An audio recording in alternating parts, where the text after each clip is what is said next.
3:14 in the morning. I stood frozen over the 3-line note my husband left beside his wedding ring. He needed to find himself. It said, panic tightened my chest, but the doorbell shattered the silence like a fire alarm. It was not him returning. 2 cops stood there with a weeping stranger who held his photo. She looked up at me and whispered, "My husband, he just texted goodbye." Ideal in structures. My name is Harper, and at 32, I had built a solid life as an architect at Vertex Design. I understood load-bearing walls and foundation cracks, but I never saw the fault line running directly through my marriage until I pulled into my driveway in the middle of a Seattle downpour. The house was dark. Not just sleeping dark, but abandoned dark. I unlocked the front door and the silence hit me harder than the rain. It was a sterile, cold silence. The thermostat had been turned off. I dropped my keys on the console and walked toward the bedroom, calling out his name. No answer. The closet doors were wide open. I stared at the empty spaces where his suits usually hung. The gap looked like missing teeth in a smile. His watchbox was gone. His passport was gone. My stomach turned over.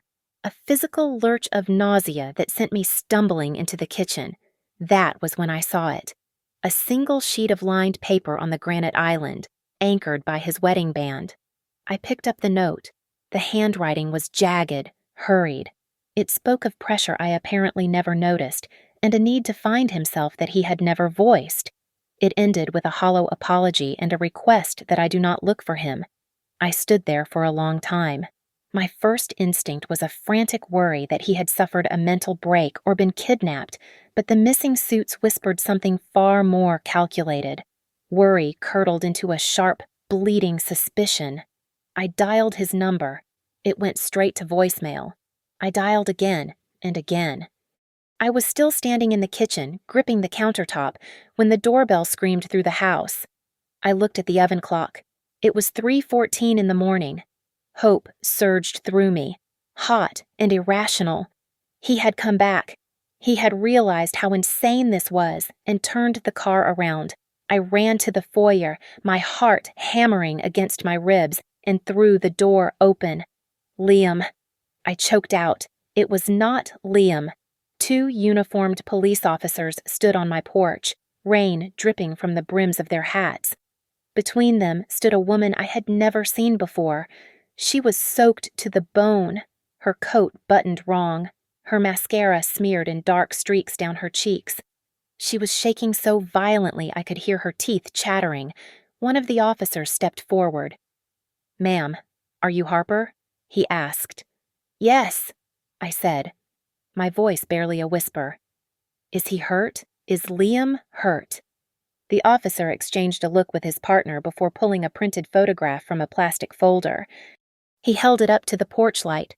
"Do you recognize this man?" It was Liam. It was a candid shot I had never seen, but it was undeniably him. Before I could answer, the woman let out a sound that was half sob, half scream. She lunged forward, grabbing the photo with trembling hands. "That is Elias," she wailed, her eyes wild and red-rimmed. "That is my husband. He texted me. He sent me a location pin right here and said he was going to kill himself." The world tilted on its axis. I looked at the woman, then back at the photo she was clutching against her chest. I focused on the man in the picture. He was smiling, holding a glass of wine. He was wearing a navy blue linen shirt with a distinct white stitching on the collar. I felt the blood drain from my face. I bought that shirt. I bought it for Liam for our anniversary last year. I remembered the receipt. I remembered wrapping it. "That isn't Elias," I said, my voice sounding distant and metallic to my own ears. "That is Liam, and that is my husband." The woman stopped crying for a split second, looking up at me with eyes full of confusion and horror. No, that's impossible," she stammered, fresh tears spilling over. We have been together for 2 years. He's a photographer. He's Elias." The police officer looked between us. his expression shifting from professional detachment to dawning alarm. "Ma'am," the officer said to me, "we need to come inside." I looked at the weeping stranger on my porch. I looked at the dark street where my husband was supposed to be coming home. I realized then that the note on the kitchen table was not just a goodbye. It was a crime scene marker. "Yes," I said, stepping back to open the door wide. "You had better come in." The living room felt less like my home and more like an interrogation room. Monica sat on the edge of the armchair, shivering despite the blanket I had given her, while the two officers stood awkwardly by the fireplace. I sat on the sofa, my spine rigid. The air was thick with the smell of wet wool and impending disaster. "Let us start with the basics," the older officer said, clicking his pen. "We have conflicting reports on the missing person's identity." "Ma'am," he nodded at me. "You say his name is Liam." "Liam Vance," I said, my voice steady but brittle. "He is a senior financial advisor. We have been married for 7 years. We live here." "No," Monica cut in, her voice cracking. "His name is Elias Thorne. He is a freelance photographer based in Portland. We have been together for 2 years. We are engaged." She fumbled with her phone, her fingers shaking so hard she nearly dropped it. She shoved the screen toward the officers.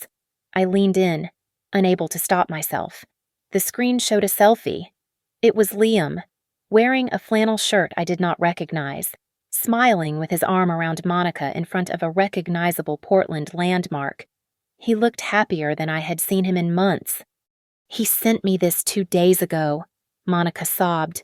"He said he had a shoot in Seattle. He needed money for equipment." I felt a cold knot tighten in my stomach. 2 days ago, Liam told me he had a compliance conference in Spokane. "He does not take photos," I said, though my conviction was starting to fracture. "He does not even own a camera." "He does," Monica insisted, digging into her purse. She pulled out a folded piece of paper. "Look, our marriage certificate. We signed it in Vegas last month. It just needed to be filed." The officer took the paper.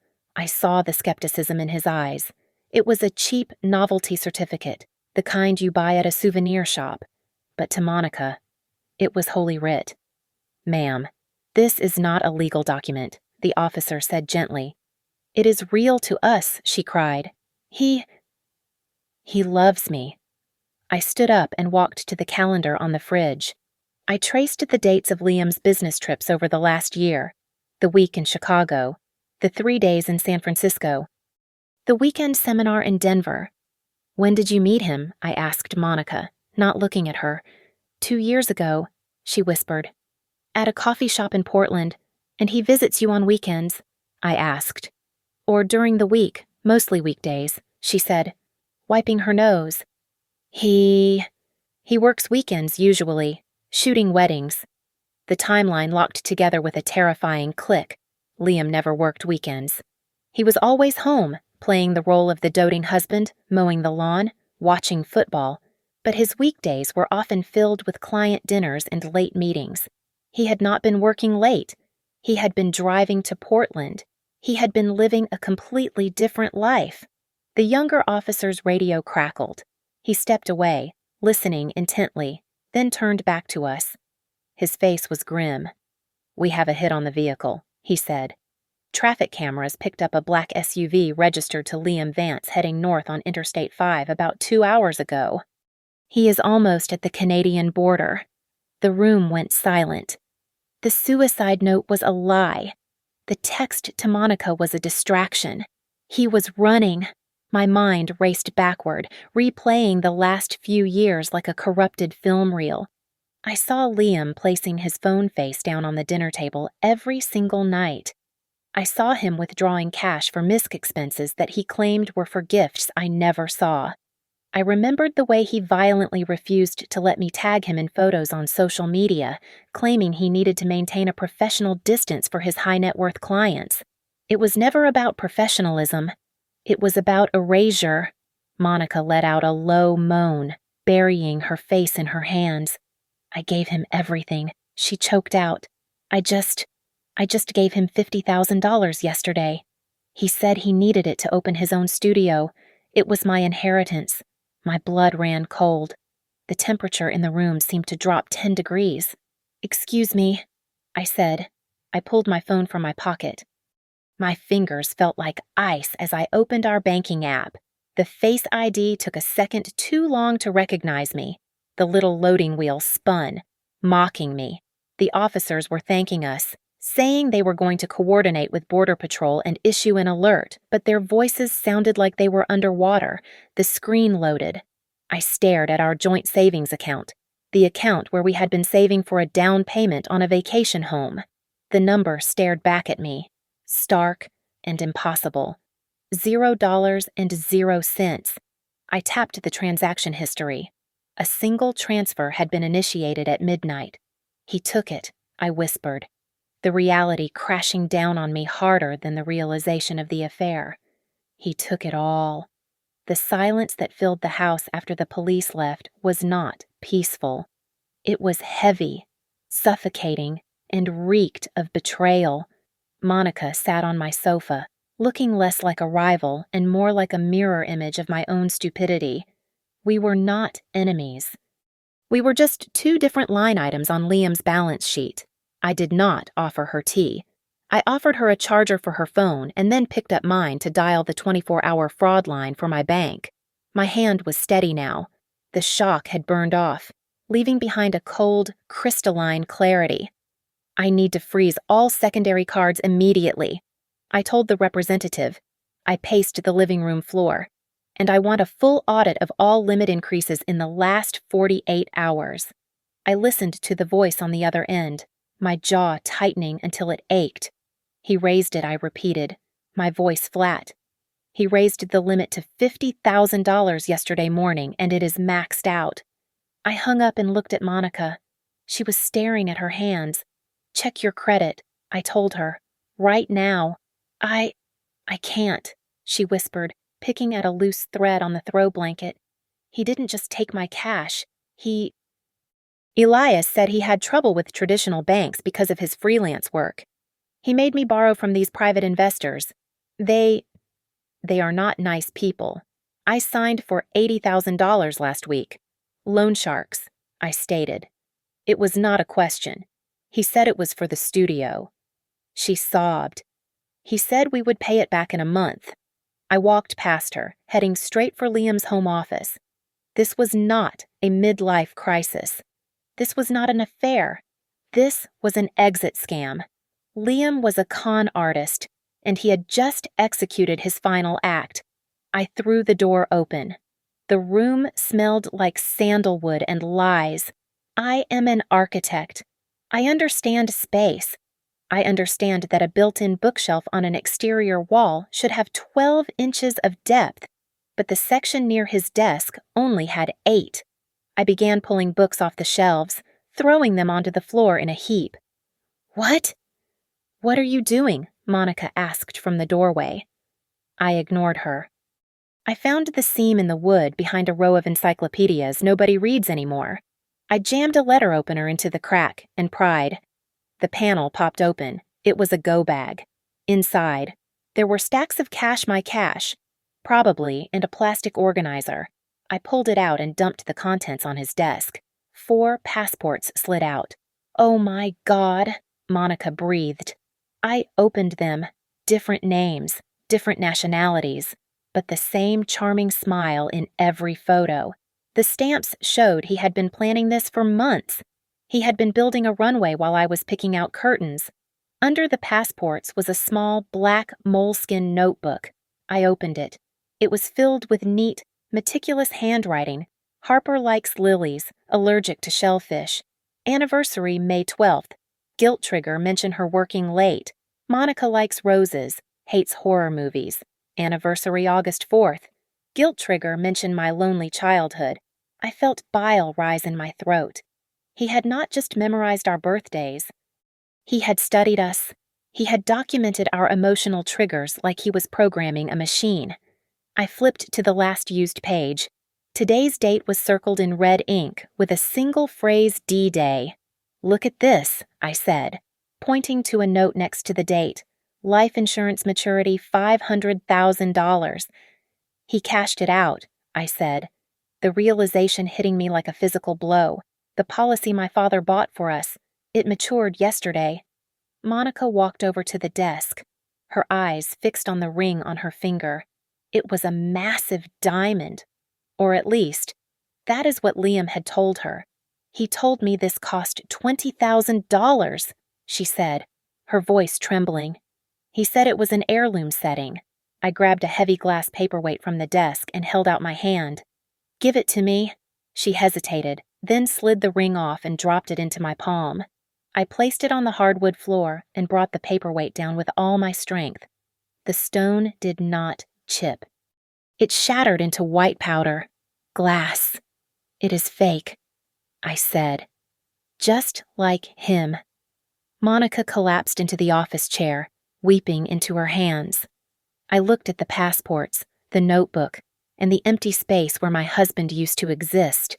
I felt the tears stop. Sadness was a luxury I could no longer afford. Stop crying, I said.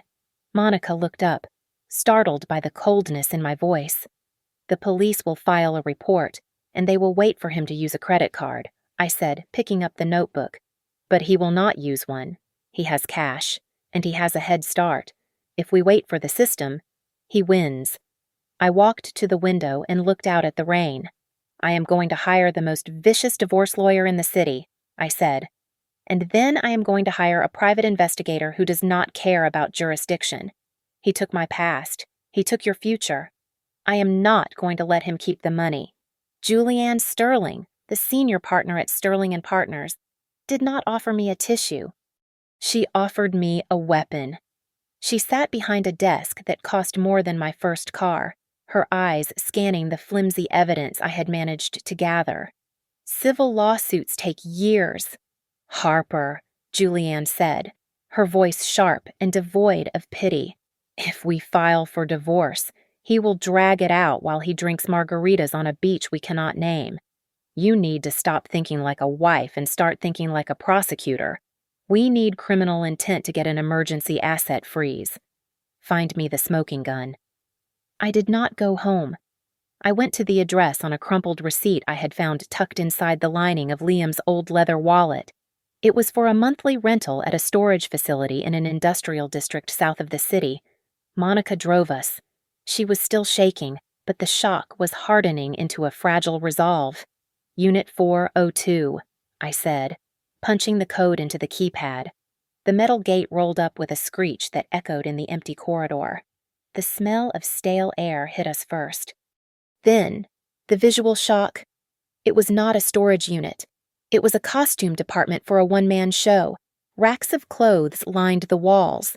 I walked down the line, my fingers brushing against the fabrics. There was a pilot's uniform with gold stripes on the shoulders, a mechanic's jumpsuit with grease stains artfully applied, a doctor's white coat with a stethoscope in the pocket. He told me he volunteered at the hospital, Monica whispered, staring at the white coat. He said he read to sick kids. He was not reading to kids, I said, my voice cold. He was scouting for vulnerable single mothers. In the back corner sat a heavy-duty shredder and a laptop. The screen was smashed inward, a spiderweb of cracked glass, as if someone had punched it. Grab it, I told Monica. The hard drive might still be alive.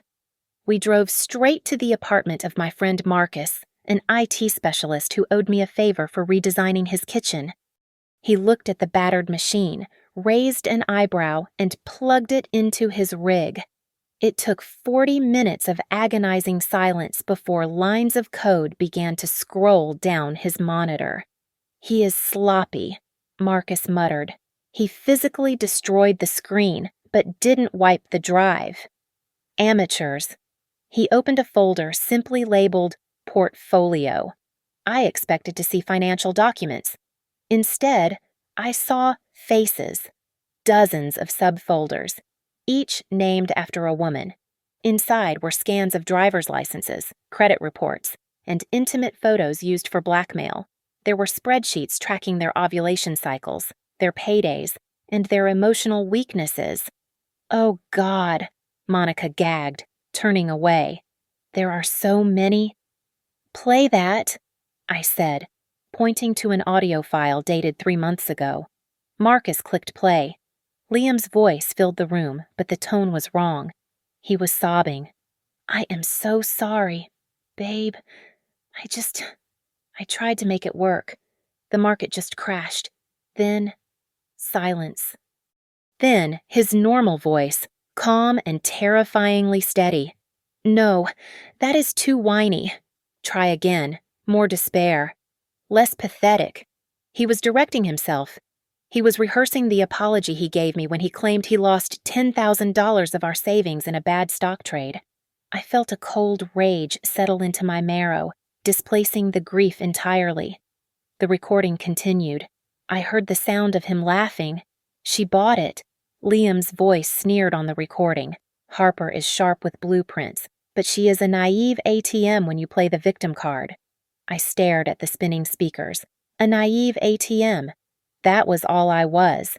7 years of marriage, 7 years of building a life, reduced to a transaction. My phone rang. It was the detective, Mrs. Vance, the officer said. We found the SUV. It was abandoned in the long-term parking lot at SeaTac Airport. Did he get on a flight? I asked, my grip on the phone tightening until my knuckles turned white. That is the strange part, the officer replied. We have checked every manifest, domestic and international. No one matching his description or any of his known aliases boarded a plane. He walked into the terminal and just vanished. I hung up and looked at the wall of faces on the monitor. He did not fly. He wanted us to think he flew so we would look at the sky while he crawled away on the ground. He is not gone, I told Monica. And I am going to find him. The airport was a diversion. Liam knew that flight manifests were the first thing the police would check, so he walked into the terminal, bought a coffee, and likely walked right out the lower-level arrival doors to a waiting car. He was not in the air. He was on the ground, and he was driving. I sat at my dining table, surrounded by stacks of credit card statements that I had printed out. I was not looking for the big-ticket items anymore. I was looking for the noise, the $3 coffees, the gas station snacks. The recurring charges that were small enough to ignore but consistent enough to form a pattern. I found it in the archives from last winter. Whitefish. Montana, I muttered to myself. There were 6 charges over a period of 4 months. A hardware store, a local grocer, a diner called the Rusty Spoon. He has a safe house, I said. Dialing Julianne. Or he has another victim who has been keeping him warm in the mountains. Julianne did not waste time. She filed an emergency ex parte motion to freeze every asset we could identify based on the evidence of criminal fraud we found on the hard drive. But the legal system is slow, and Liam was fast. Later that afternoon, my phone buzzed with an alert from a credit monitoring service. I opened it, expecting another credit card application. Instead, my blood ran cold. It was a notification of a missed payment on a mortgage. I did not have a mortgage. We rented our house in Seattle. I called the bank immediately. Mrs. Vance, this is regarding the second mortgage taken out on the property at Lake Chelan. The agent said, I do not have a mortgage on the lake house. I said, my voice rising. That house was left to me by my parents. It is paid off. According to our records, a loan of $300,000 was issued 6 months ago. The agent replied, your signature is on all the documents. I dropped the phone. He had forged my signature. He had leveraged the only legacy my parents had left me. The implications terrified me. As an architect, my financial standing was tied to my professional licensing and liability insurance. If I was flagged for massive default and fraud, I could lose my license. He was not just stealing my past, he was actively dismantling my future. My spiraling panic was interrupted by a frantic call from Monica. They are outside, she whispered, her voice barely audible. The men I borrowed the money from. They are sitting in a car outside my apartment. Harper, I I am scared they are going to hurt me. Pack a bag, I commanded. Go out the back fire escape. Do not go to your car. Take an Uber to the motel on 4th Street. Use the name Smith. I have no money, she cried. He took everything. I have money, I said. I went to the master bedroom and pulled a shoebox from the top shelf of my closet, buried under winter scarves. Inside was $12,000 in cash. It was my own secret, a rainy day fund I had started years ago. Not because I suspected him, but because my mother always taught me that a woman should never be entirely dependent. It was the only money Liam had not touched because he was too arrogant to think I could have secrets too. I met Monica at the motel and gave her enough cash to disappear for a few weeks. She looked small and broken, but she was alive. That night, I initiated the psychological warfare. I knew Liam. He was a narcissist. He believed he was smarter than everyone in the room. He believed he was the protagonist of reality. I logged onto Facebook and wrote a public post to my husband, Liam. I know you are scared. I know the pressure was too much. Please, just come home. I do not care about the money. I just want you back. We can fix this. I have told the police it was a misunderstanding. Please. I felt sick typing the lies, but I needed him to feel safe. I needed him to think I was still the naive ATM he laughed about on the recording. I needed him to lower his guard. 2 hours later, a notification popped up in my email inbox. It was from an encrypted address. I opened it. There was no subject line. The body of the email contained only 2 sentences. I know exactly where he is in Montana, but I need $10,000. Julianne told me I was insane. She said that meeting an anonymous blackmailer in a derelict parking structure was a quick way to get murdered, but I was done listening to reason. I was listening to the hum of the engine and the roar of my own blood in my ears. I met the man at midnight. He was not a hitman. He was a kid, barely 25, wearing a hoodie that looked 3 days old. He had been an administrative assistant at one of Liam's shell companies. Liam had vanished, owing him 3 months of back pay. He promised me a bonus. The kid stammered, handing me a slip of paper in exchange for the envelope of cash I held out. He is in Montana, near Whitefish. He is living with a woman named Eleanor. She is 70-something, loaded, oil money. I did not call the police. If the police showed up with sirens wailing, Liam would claim he was just a houseguest. He would charm his way out of it or slip into the woods before they could get a warrant. I needed something undeniable. I needed to catch him in the act of being a monster. The drive to Montana was a blur of white lines and black ice. I drove for 12 hours straight, fueled by gas station coffee and adrenaline. By the time I crossed the state line, a blizzard had set in. My wipers fought a losing battle against the snow. But I did not slow down. The GPS led me off the main highway and onto a winding, unpaved road that snaked up the side of a mountain. I parked my car a 1/4 of a mile down the road, hidden behind a cluster of pine trees heavy with snow. I wrapped my scarf tight around my face and trudged through the drifts. The cold bit through my coat, stinging my skin, but I hardly felt it. The cabin was not really a cabin. It was a sprawling timber mansion with floor-to-ceiling glass windows that glowed like a beacon in the storm. I crept toward the back of the house, staying low, using the darkness as a shield.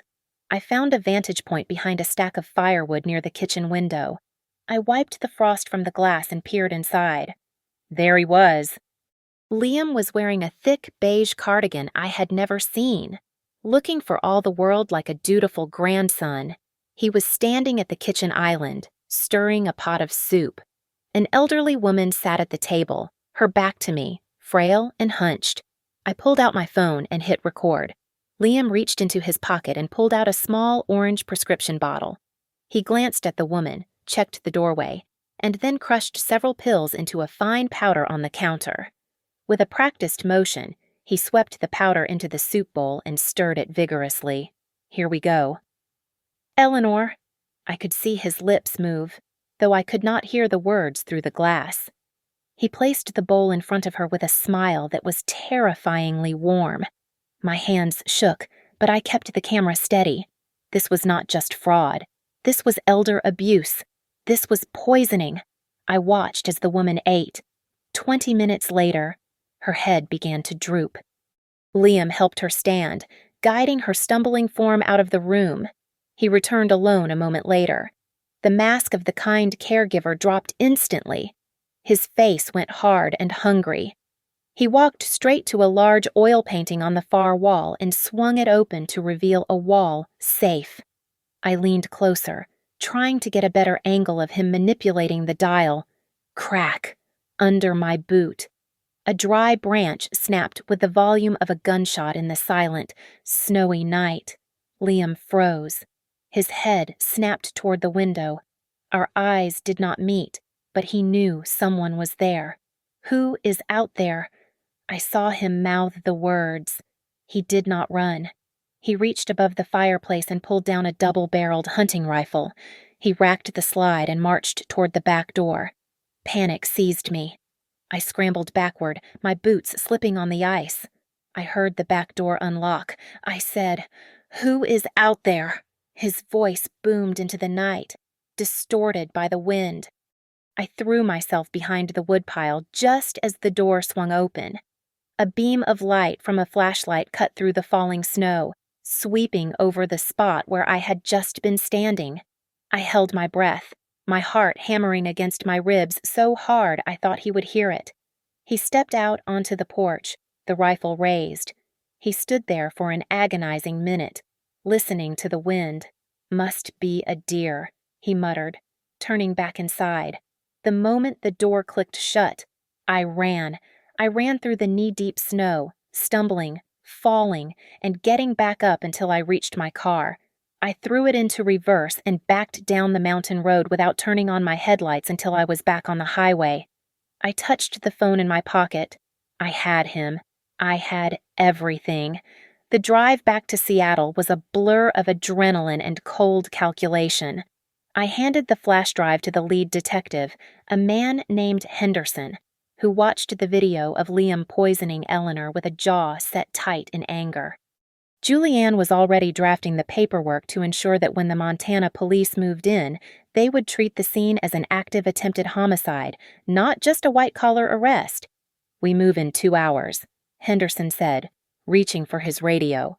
"No," I said, blocking his hand. "Give me 3. He has money stashed away. Money he stole from Monica. Money he got from pawning my grandmother's jewelry.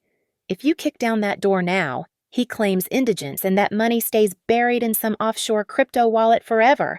I want to bankrupt him first." Henderson hesitated, looking at Julianne. She gave a sharp nod. 3 hours. Henderson grunted. "Then we breach." I went straight to Marcus's apartment. We had the burner number Liam used for his dark dealings, extracted from the hidden partition of his hard drive.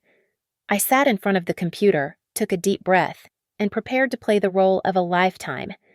I was not Harper the wife.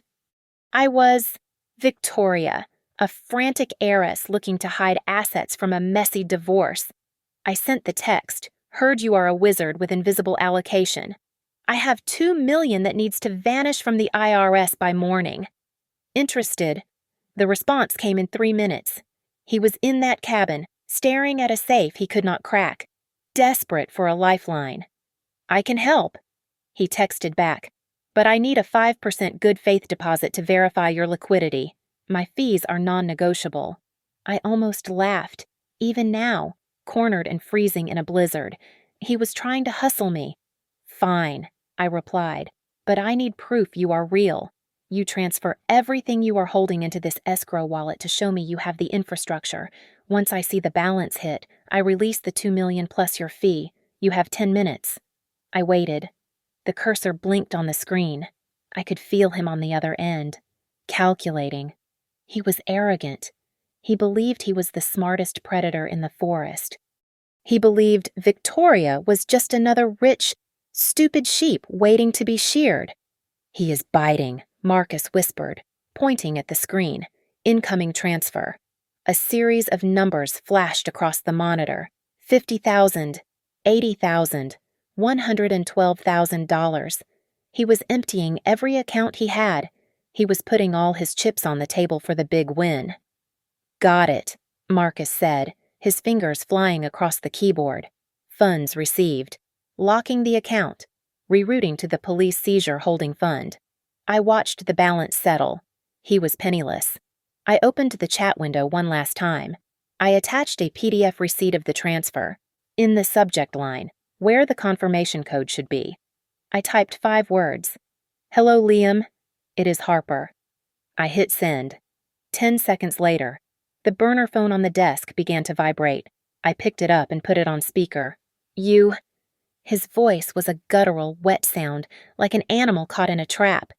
You bitch. What did you do? I took it back. Liam, I said, my voice ice cold. Monica's loan, my jewelry. It is all gone. Give it back, he screamed, the audio peaking with a distortion. I will kill you. Do you hear me? I will come back there and I will burn your house down with you inside. You are nothing. You are just a stupid little accessory. I am the architect, I said calmly, and I just condemned your building. I am going to... He started, but his voice cracked into a sob of pure, impotent rage. I need that money. You do not understand who I owe. They will kill me. Look out the window. Liam, I said. I think the people coming for you are wearing badges, not masks. I signaled to Henderson. He spoke into his radio. All units, Henderson said, go. I hung up the phone as Liam continued to scream my name into the void. The body camera footage from the Montana raid became an instant sensation on the evening news. It did not show a man in the depths of a depressive episode. It showed a man in a violent, toddler-like rage, smashing Eleanor's antique china against the wall because his digital wallet showed a balance of 0. He was screaming when they handcuffed him, but by the time he was extradited back to Seattle, he had composed himself. He walked into the courtroom wearing a soft gray cardigan that was 2 sizes too big, his hair purposefully messy, looking like a broken man crushed by the weight of the world. He was facing a laundry list of charges that sounded like the index of a criminal law textbook: wire fraud, identity theft, forgery, grand larceny, elder abuse. His defense attorney, a court-appointed lawyer who looked exhausted before the opening statements even began, tried to paint a picture of a man suffering from a dissociative fugue state. My client was under immense pressure, the lawyer argued, gesturing to Liam, who hung his head low. He did not intend to harm. He was crying out for help. Liam sniffed loudly, wiping a non-existent tear from his cheek. Julianne did not even look up from her notes. When it was her turn, she did not use adjectives. She used audio. Your Honor, Julianne said, her voice cutting through the humid courtroom air. I would like to play Exhibit B, recovered from the defendant's own hard drive. The courtroom went silent as Liam's voice filled the speakers. It was the recording of him practicing his apology, followed by his laughter and the comment about me being a naive machine. Liam flinched. The sympathy in the room evaporated instantly. Then came Monica. She walked to the stand, shaking. But when she looked at him, her eyes were dry. He told me he was a photographer, Monica said, her voice gaining strength. He told me he wanted to build a life, but he was just building a trap. He took my inheritance. He took my self-worth. Did he ever express guilt? Julianne asked. No, Monica replied. He just asked for more money.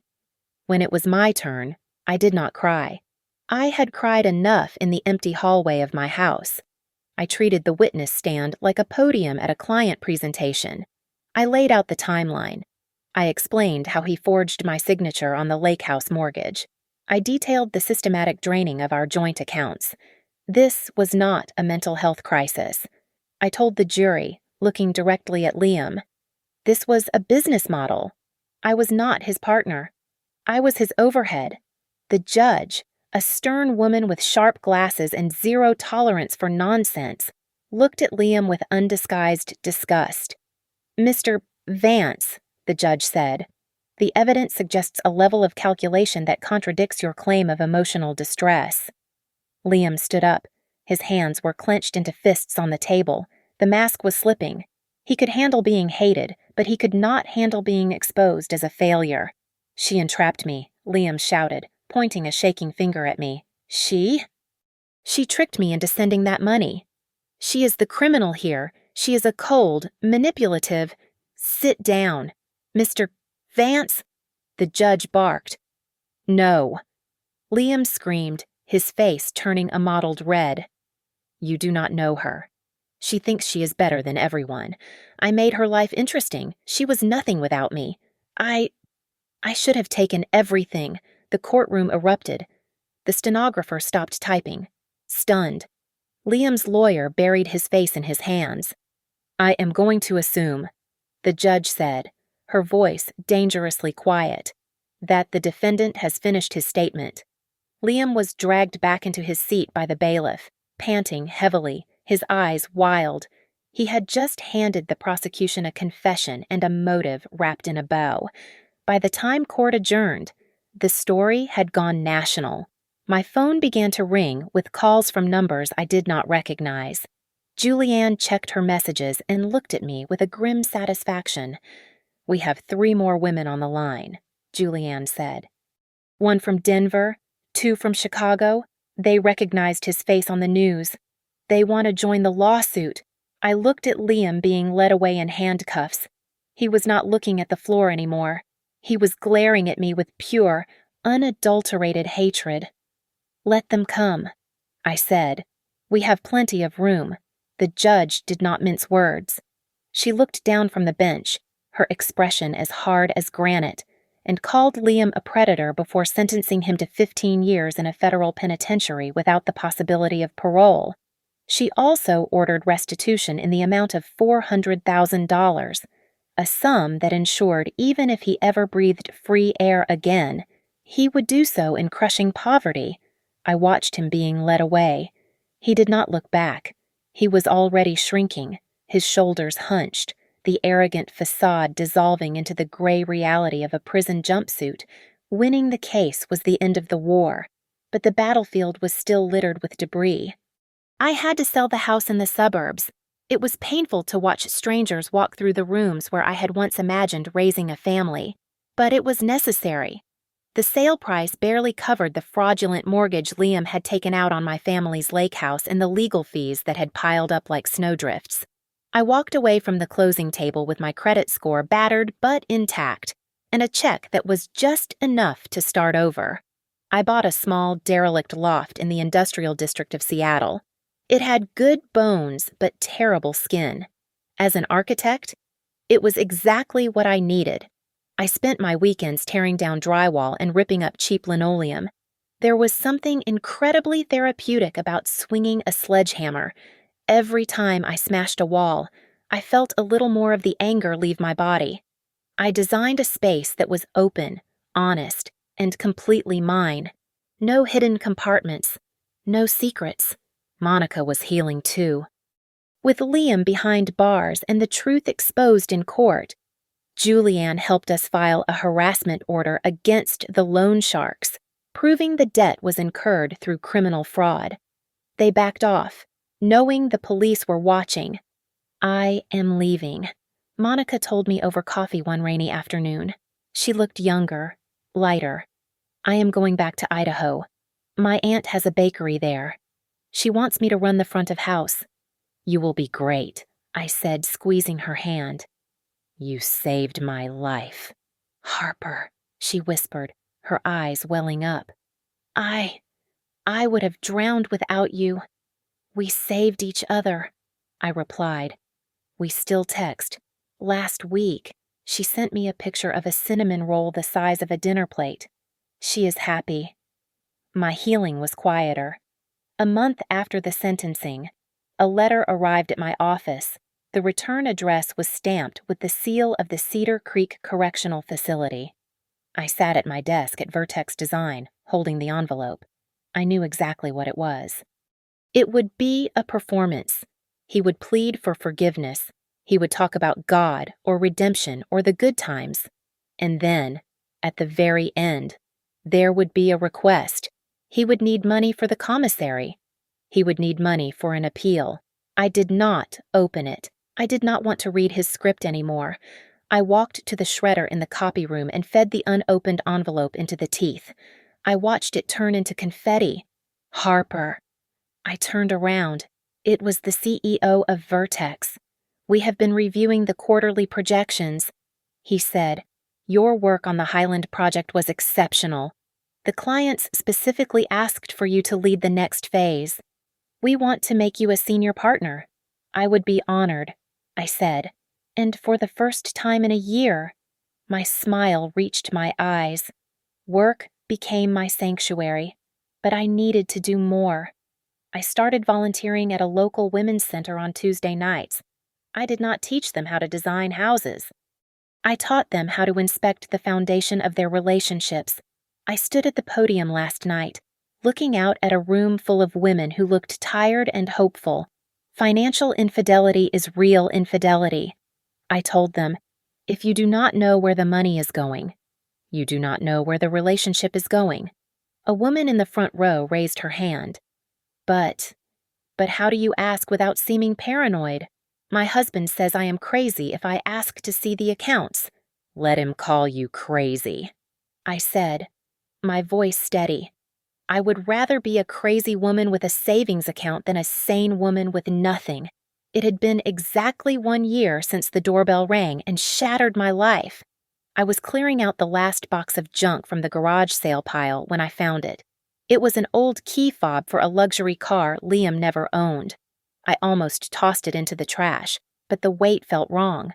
It was too heavy. I pried the plastic casing open with a butter knife. Inside, there was no battery and no circuit board for unlocking doors. There was a USB drive. I took it to Marcus. He bypassed the encryption in under an hour. When he turned the screen toward me, his face was pale. "Harper," Marcus said, his voice dropping to a whisper. "This is not just savings. This is a cold wallet. There is over $3 million in cryptocurrency here. And looking at the transaction history, this is washing money." He was moving funds for the syndicate, the organization that loaned Monica the money. I stared at the screen. Liam had been holding the bag for the mob. He thought he was smart enough to skim off the top and hide the evidence in a junk drawer. I stood at a crossroads. I could hand it over to the FBI, and they would add another 10 years to his sentence. Or I could destroy it. But then I realized there was a third option, an option that was elegant, legal, and devastating. I spent the next week drafting 2 packages. The first package went to the Internal Revenue Service whistleblower office. I provided them with the wallet keys and the transaction history, effectively handing them $3 million in seized criminal assets. By law, the whistleblower is entitled to a percentage of the recovered funds. The second package was an anonymous envelope sent to the law firm that represented the business interests of the loan sharks. It contained only a printout of the wallet's ledger, showing exactly how much Liam had stolen from them before he went to prison, and a note indicating that he had been planning to trade this information to the feds for a reduced sentence. I did not have to pull the trigger. I just had to point the gun. The results were catastrophic for Liam. 2 months later, news broke that he had been moved to protective custody within the federal prison system. He was not just an inmate anymore. He was a target. The syndicate knew he had stolen from them. The other inmates knew he was a snitch. He would spend every second of the next 15 years looking over his shoulder, terrified of the shadow in the corner, never sleeping, never safe. He had wanted a life of excitement. Now he had one. The IRS processed the claim with surprising speed given the high profile of the seizure. The whistleblower award was substantial. It was enough to erase the last of the debts and fund the launch of my own firm. I walked into my new office on the top floor of a refurbished industrial building in downtown Seattle. The sign on the frosted glass door read, Harper Sterling Architects. I had dropped Vance. I had gone back to my maiden name. I was no longer defined by who I married, but by what I built. I stood by the floor-to-ceiling window, watching the Seattle rain wash the city clean. I felt light.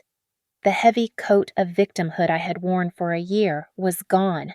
My cell phone buzzed on the desk. I looked down. It was a call from the prison. I picked up the phone. I did not answer. I looked at the screen, imagining him on the other end, desperate, scared, begging for money or mercy or just someone to listen to his lies. Goodbye. Liam, I whispered to the empty room. I pressed the block button. Then I deleted the contact. I turned back to the window. The storm had passed, and for the first time in a long time, the sun was breaking through the gray clouds. I picked up my pencil and turned to the fresh blueprint on my desk. I had a new foundation to pour. Thank you so much for listening to this story. I would love to know where you are tuning in from, so please leave a comment below, sharing your location and your thoughts on Harper's Revenge. If you enjoyed this journey, please make sure to subscribe to the Lily Revenge Stories channel, like this video, and if you want to support us further, please hit that hype button so this story can reach even more people.